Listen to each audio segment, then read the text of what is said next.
As you know, we organised a first hearing of Hungary at the September General Affairs Council.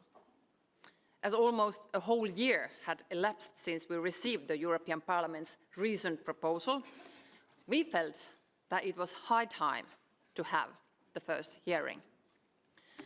That hearing was a general one, encompassing all the themes included in the Parliament's proposal. It first and foremost gave Hungary an opportunity to have its voice heard as well.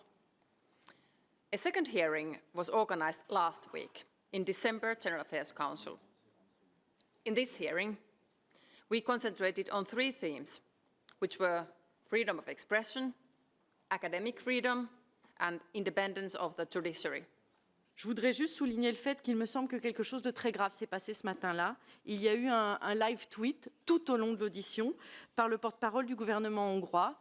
Un live tweet qui, en plus, a comporté à certains moments des formes d'insultes ou, en tous les cas, de diffamation à l'égard de certains États membres et certains membres du gouvernement. Je crois qu'il faudra être extrêmement vigilant. Il me semble que c'est une des premières fois que cela arrive et que cela doit nous inquiéter énormément. Our point as a group has always been that the rule of law must function everywhere and that values laid down in our treaties must always be respected.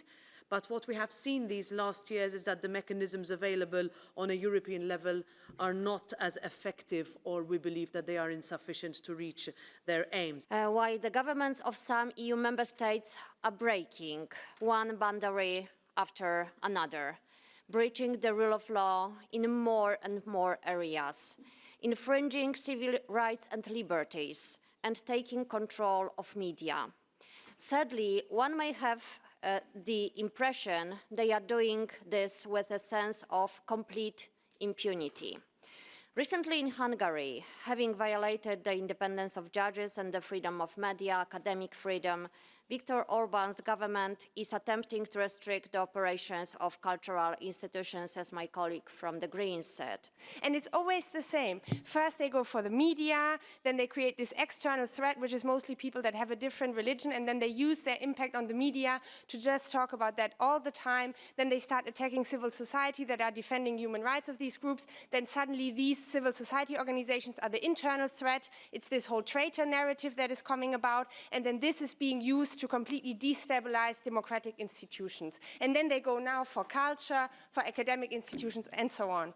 And this has worked. I mean, we cannot deny the fact that it has worked, not only in one member state. And we have to stand up to this. And I think not enough has been done. And I can only urge you to really use the things that are at hand as the Council to do something. And I want to repeat that the previous Commission, and it will be the same with the actual one, will continue to introduce infringement proceedings where it will need it. About Hungary, it was the case about the higher education legislation. And so we are waiting the decision of the court. We have had the same process with Poland, to be concrete. Ministers for European Affairs, in the presence of the